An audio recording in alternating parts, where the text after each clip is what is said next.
All right, guys, you got to do the notes. Food safety management system, Servsafe, chapter 8 notes. That's all it says. Food safety management systems, basically, you know how you're trying to get your managerial type certification. Well, your manager is your boss, who has to implement things. And these are kind of his management on how he acts in the restaurant. So, a food safety management system is a group of practices and procedures intended to prevent foodborne illness. So, it's the way you do things to prevent foodborne illness is like the rules. It does this by actively controlling risk and hazards throughout the flow of food. Having some food safety programs already in place gives you the program or the basis of these programs. So basically you got your rules because you're in like you have the rules because you're in a program that was created by people who do programs, scientists. All right, programs that you should be in place. This should be happening in your restaurant. Okay, you should be adhering to these things. Active managerial control is a manager's responsibility to actively control the following risk factors for foodborne illness. So you're ultimately responsible. You have control. You are the boss. Purchasing food from unsafe sources. You got to make sure, because you're the manager, that you don't purchase food from an unsafe source. Failing to cook food correctly. If your cook is not doing his job, you got to correct him. Holding food at an incorrect temperature. Your equipment's not working, so you got to get it fixed. Using contaminated equipment, like your employees are just sucking at their job. They're not cleaning stuff. You got to go in there and say, yo, you got to do your job and you got to clean this way because this is going to prevent illness. And practicing poor personal hygiene. Yeah, you got to make sure your employees are washing their hands. You got to have the signs posted that say employees must wash hands. Things like that. You're responsible for that.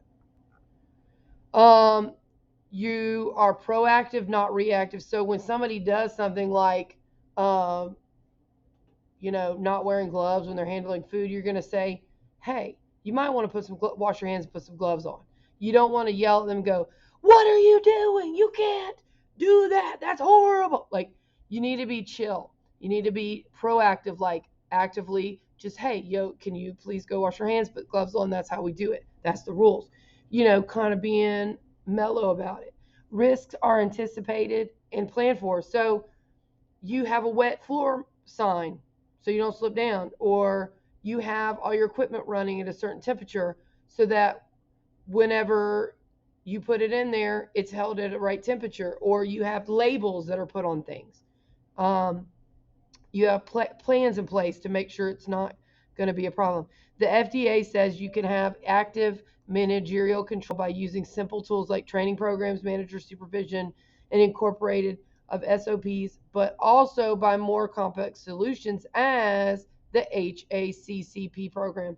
And basically, Servsafe is kind of based on the HACCP program, and we're going to get into that. What is HACCP?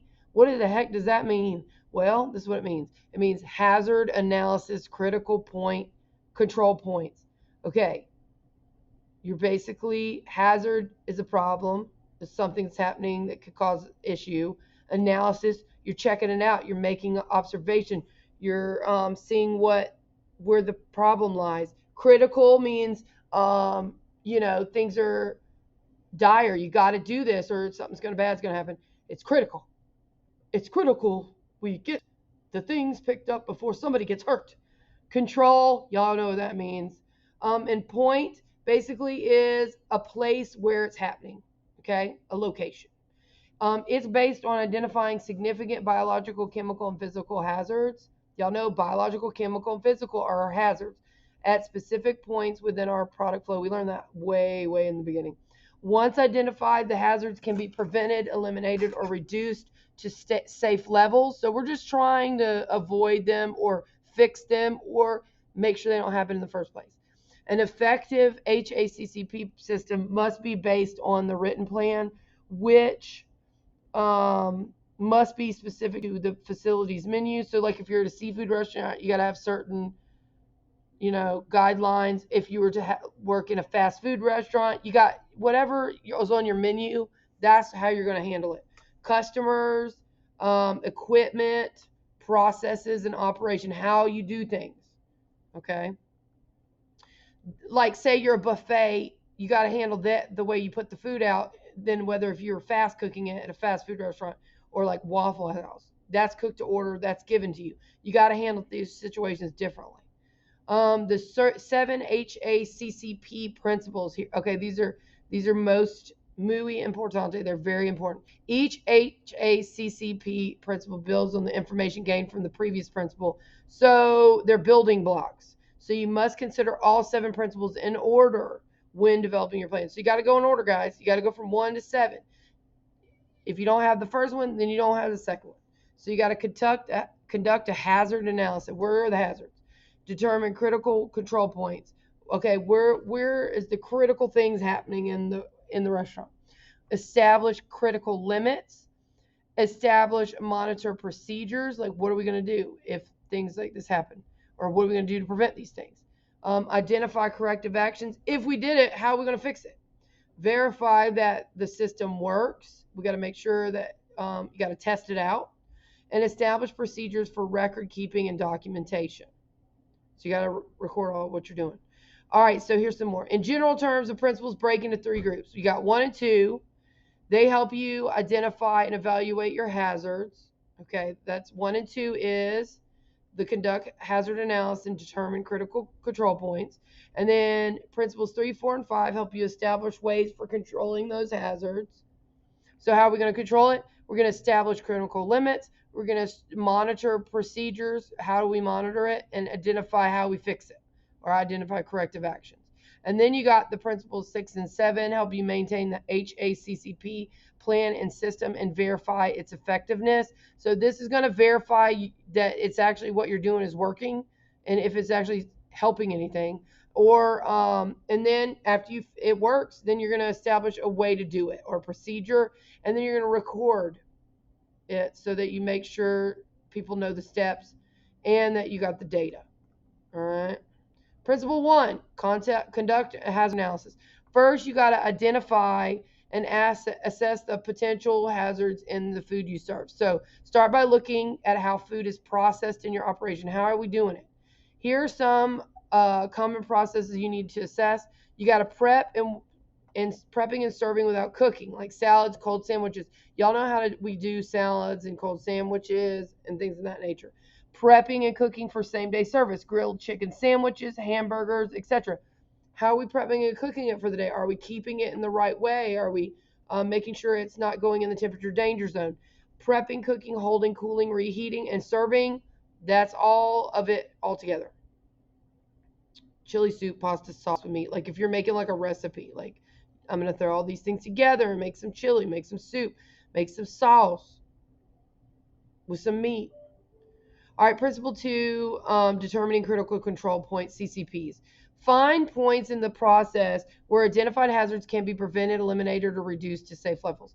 The critical control points, that's what they are. Depending on the process, there may be more than one CCP. So you got to find where there's a problem and try to fix it or reduce it to safe levels. It's called the critical control point. Say that 10 times fast. Critical control point, critical control point, critical control point. I'll let you do that. Principle 3, establish critical limits. For each CCP, establish minimum or maximum limits. These limits must be met to prevent, eliminate the hazard, or reduce to safe level. That's one of those temperature danger zone situations, the 2 to 4 cooling method. All these type of things, that's establishing critical limits. How long can something be out there with being safe, and that would cause the least amount of foodborne illness? How long we cook something, the temperatures that we cook them.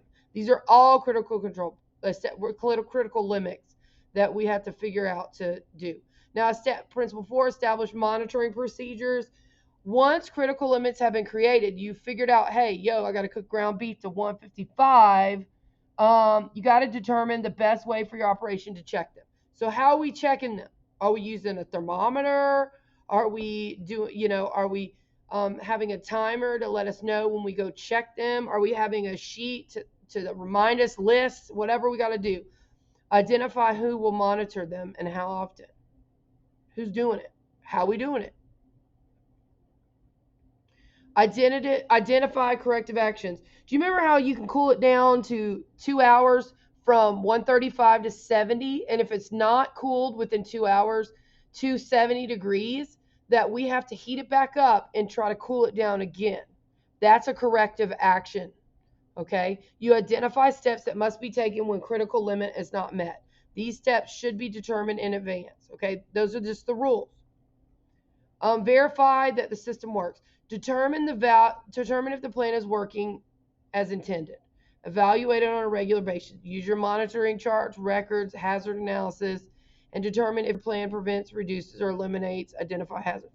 If you're prepping something in the morning and it's something's happening where it's not getting cooled in time, or some procedures not working in the kitchen where things aren't getting cooked the right way, you as a manager have to kind of point it out. Hey, that's not working. Let's change our plan. Okay, you gotta monitor it. Principle 7, establish procedures for record keeping and documentation. Maintain your HACCP plan and keep all documentation created when developing it. So if you got a plan, you got to document it. You got to write that down. You got to keep those records for following actions. You got to monitor activities, take corrective action. You got to fix things. Validate equipment. You got to check to see if your refrigerator's working, if your oven's working, all this stuff. You got to constantly be checking your cooler. Is it at the right temp? Working with suppliers, shelf life studies, invoices. Invoices are like the things you get whenever you order something. It's like a receipt type situation. Specifications, challenge studies. These are just people that the suppliers check their goods. Another example, it would be on page 8.9 of your book, in Servsafe Manager book. So if you need that example, go to page 8.9. Specialized processing methods in HACCP. Some foods processed are highly specialized and can take serious health risks, and specific procedures are not followed. Typically, these processes are carried out by the processing plants.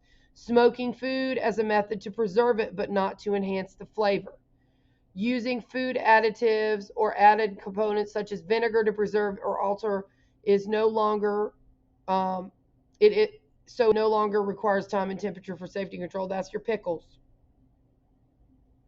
It's your pickles.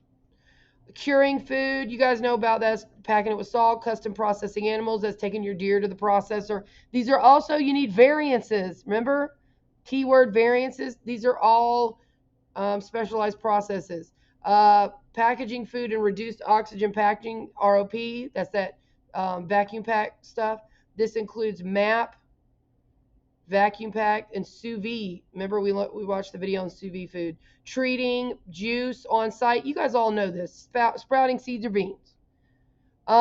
Specialized processing methods. A variance is required for regulatory authority. Will be required before processing food in any of these ways.